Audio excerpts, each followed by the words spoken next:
Hello, good evening, friend. Today we will discuss the some major theory of intelligence.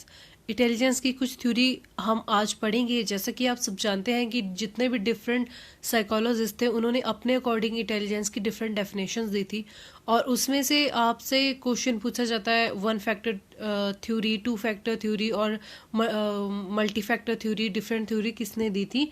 इस तरह से question बनेंगे. हम क्वेश्चन भी देखेंगे कि कैसे डिज़ाइन होते हैं.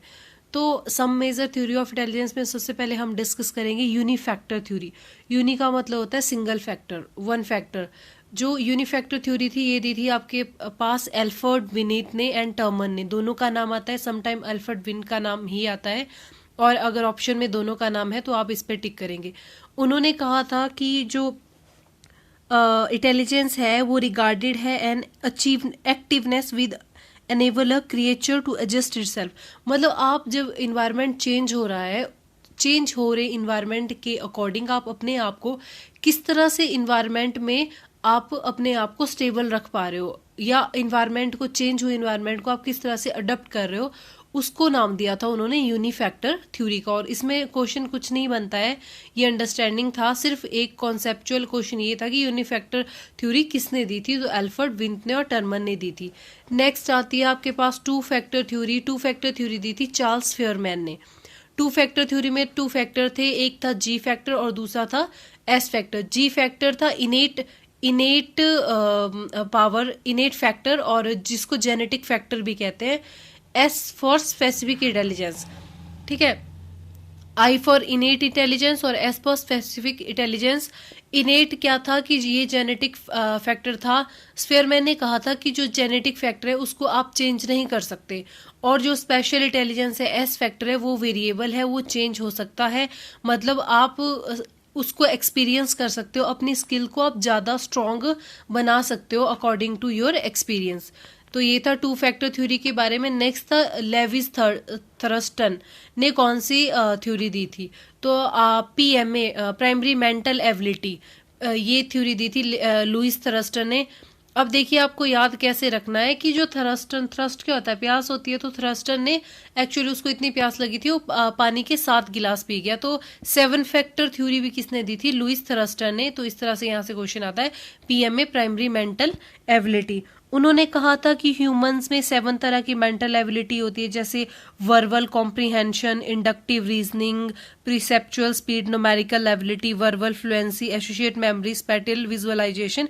ये सारी उन्होंने बोला था कि ह्यूमन में 7 तरह की एबिलिटीज होती है. वर्बल कॉम्प्रिहेंशन का मतलब होता है आप अपनी बोलने की स्किल को किस तरह से दूसरों के सामने प्रस्तुत करते हो. रीजनिंग तो आपको पता ही है कि किस तरह से आप मैथमेटिकल या लॉजिकल ऑपरेशन सॉल्व करते हो. Perceptual speed, numerical ability, verbal fluency, ये नॉर्मल था सारा. फिर ये थ्रस्टर ने एक्चुअली 56 टेस्ट किए थे और ये 240 कॉलेजों में उन्होंने ये टेस्ट किए थे. तब उन्होंने बताया था कि तब इन्होंने ये कॉन्सेप्ट दिया था पीएमए, प्राइमरी मेंटल एबिलिटी, जो कि 7 फैक्टर भी कहा जाता है जिसको. नेक्स्ट है Riemann and kettles and John horn. Riemann and cattle ने दिया था आपका फ्लूइड एंड क्रिस्टलाइज इंटेलिजेंस. ठीक है, ये फ्लूइड इंटेलिजेंस होता है बायोलॉजिकली और क्रिस्टलाइन होता है एक्सपीरियंस किया जाता है जो. ठीक है, ये दिया था आपके पास रायमन कैटल्स ने. इन्होंने कहा था जो फ्लूइड होता है, part is a biological aspect of intelligence, it is measured by calculating the speed of reason and memory capacity. कि मतलब जो हमारी बॉडी में फ्लूइड फ्लो कर रहा है तो वो कहाँ से है, जेनेटिक्स है. तो वो डिटरमाइन करेगा कि हम कितना सीख सकते हैं, हमारे माइंड की कंजप्शन पावर कितनी है. लेकिन जो क्रिस्टलाइन इंटेलिजेंस है उससे हम किसी पर्टिकुलर स्किल को और एनहेंस कर सकते हैं. जैसे कोई मैथमेटिक में अच्छा है तो वो उसकी कहीं ना कहीं जीन से आया होगा कि उनका जो विजुअलाइजेशन पावर है लॉजिकल को देखने की वो बहुत अच्छी रही होंगी. लेकिन फिर आप क्या करोगे, इन्वायरमेंट से उस चीज़ को और एक्सपीरियंस करके उस चीज़ को और शार्प करोगे और बढ़ाओगे. तो यहाँ पे क्वेश्चन सिंपल सा डिजाइन होता है कि रायमन कैटल ने या फ्लूइड एंड क्रिस्टलाइन इंटेलिजेंस किसने दी थी, तो रायमन एंड कैटल ने दी थी. नेक्स्ट होता है हैवर्ड गार्डनर। तो देखो ये भी याद आपको ऐसे रखना है कि गार्डन में कैसे फूल खिलते हैं, मल्टीपल्स फूल खिलते हैं, एक कलर के फूल तो होते नहीं है गार्डन में। तो मल्टी फैक्टर थ्योरी भी किसने दिया था, हॉवर्ड गार्डनर ने। अब ये मल्टी फैक्टर थ्योरी में आपकी कौन कौन सी इंटेलिजेंस आती है, जैसे लैंग्विस्टिक इंटेलिजेंस। लैंग्विस्टिक इंटेलिजेंस क्या होता है, लैंग्वेज को आप कितने अच्छे से दूसरों के सामने प्रस्तुत करते हो। जैसे कोई अभी स्पीच देता है तो वो स्पीच में कुछ भी नहीं बोलता है, वो बहुत रेलिवेंट चीजें बोलता है जो सामने वाले को अपनी तरफ अट्रैक्ट करती है। तो ये होता है लैंग्विस्टिक इंटेलिजेंस, कि मतलब आप लैंग्वेज का किस तरह से यूज करते हो, दैट इज लैंग्विस्टिक इंटेलिजेंस। इसके एग्जाम्पल होते हैं जैसे जो राइटर होते हैं या पोइट्स होते हैं और लॉयर्स होते हैं, स्पीकर होते हैं, इन सब में लैंग्विस्टिक इंटेलिजेंस होती है। आप सबको क्वेश्चन ऐसे आएगा कि लैंग्विस्टिक इंटेलिजेंस किस में होगी, तो आप लिखोगे राइटर पोइट्स, जो भी लैंग्वेज का यूज करते हैं, राइटर पोइट्स हो गए, इनमें लैंग्विस्टिक इंटेलिजेंस होती है। म्यूजिकल, आप समझ गए होंगे, नाम से ही पता चल रहा है कि जो भी म्यूजिशियन होते हैं और कंपोजर होते हैं जो म्यूजिक को कंपोज करते हैं, अब हमको बोल दिया जाए कि आप म्यूजिक को कंपोज करो तो हम नहीं कर पाएंगे। क्यों? क्योंकि हमें म्यूजिकल इंटेलिजेंस नहीं है। लिरिक्स, पिच, टोन, ये सारी चीजें मैटर करती है, तो ये म्यूजिकल इंटेलिजेंस होता है। लॉजिकली एंड मैथमेटिकल इंटेलिजेंस क्या होता है, ये तो बहुत ही सिंपल है। लॉजिकल और मैथमेटिकल इंटेलिजेंस होता है कि मैथमेटिकल जो ऑपरेशन है उनको कितना अच्छे तरह से आप समझ पाते हो और उनको कितनी अच्छे से आप लाइफ में इम्प्लीमेंट कर पाते हो। तो इसके एग्जांपल होते हैं जैसे साइंटिस्ट वगैरह जो होते हैं, जो अब जो भी आपका एरोप्लेन वगैरह ऑपरेट करते हैं, एल्टीट्यूड वगैरह चेक करते हैं, तो ये सारे क्या करते हैं, जैसे मिशन मंगल हो गया, चंद्रमा पे जाना हो गया, जो भी चीज़ें होगी, तो वहाँ पे वो लॉजिकल मैथमेटिशियंस इंटेलिजेंस होती है, उनमें वो मैथमेटिक की सही कैलकुलेशन करते हैं, इवन कैलकुलेटर को भी फेल कर देते हैं। स्पाटियल इंटेलिजेंस क्या होती है, स्पाटियल होता है एक विजुअलाइजेशन पावर। जैसे आप कोई स्ट्रक्चर देख रहे हो, कोई बहुत ही कॉम्प्लिकेटेड सा कोई स्ट्रक्चर, किसी चीज़ की एरिया देख रहे हो या किसी का स्ट्रक्चर देख रहे हो, तो आप उसको सेंस कर लेते हो, आपका माइंड उसको पिक्चराइज कर लेता है कि ये चीज़ यहाँ से ऐसी है, यहाँ से ऐसी होगी। तो जो भी आर्टिस्ट होते हैं या डिज़ाइनर होते हैं, उनमें स्पाटियल इंटेलिजेंस होती है। तो सिंपल क्वेश्चन फॉर्मेट ऐसा होता है कि स्पाटियल इंटेलिजेंस किन में होती है, आर्टिस्ट एंड डिज़ाइनर में। बॉडी काइनेस्थेटिक्स होती है, जो भी योगा वगैरह करते हैं, जो अपनी मतलब अपने माइंड को कंट्रोल करके बॉडी के जो पार्ट्स होते हैं उनका मूवमेंट अच्छे से करवा पाते हैं।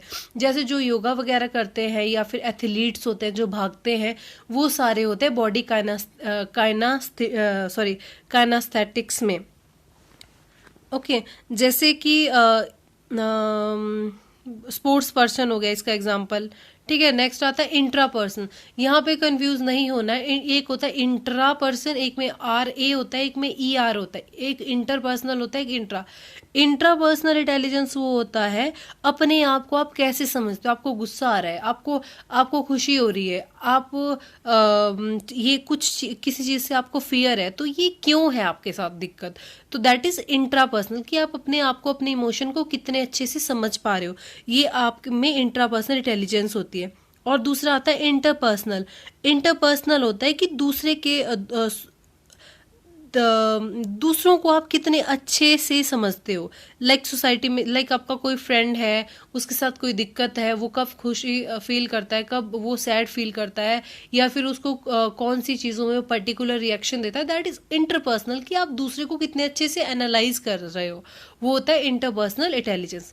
नेचुरलिस्ट होता है जो जिनमें प्लांट्स, हर्ब्स, एनिमल्स, मिनरल की बहुत ही अच्छी पहचान या आप बोल सकते हो पकड़ होती है। जैसे अगर आपको किसी जंगल में छोड़ दिया जाए तो आपको शायद ही हार्डली एक दो पेड़ का नाम पता होगा, लेकिन कुछ लोग ऐसे होते हैं उनको हर जड़ी बूटी, हर पेड़, एनिमल्स की, उनकी जो जाति प्रजाति सब कुछ पता होती है, तो वो होती है नेचुरलिस्टिक, जिसको नेचर के बारे में नॉलेज होता है, दैट इज नेचुरलिस्टिक इंटेलिजेंस। और यहाँ से क्वेश्चन बनता ही है कि लैंग्विस्टिक इंटेलिजेंस किस में पाई जाती है, म्यूजिकल। तो अगर एक बार आप इनकी डेफिनेशन समझ गए तो आप उसके जो एमसीक्यू है उसको बहुत आसानी से क्रैक कर पाओगे। और हार्वर्ड गार्डनर ने दी थी मल्टीपल इंटेलिजेंस।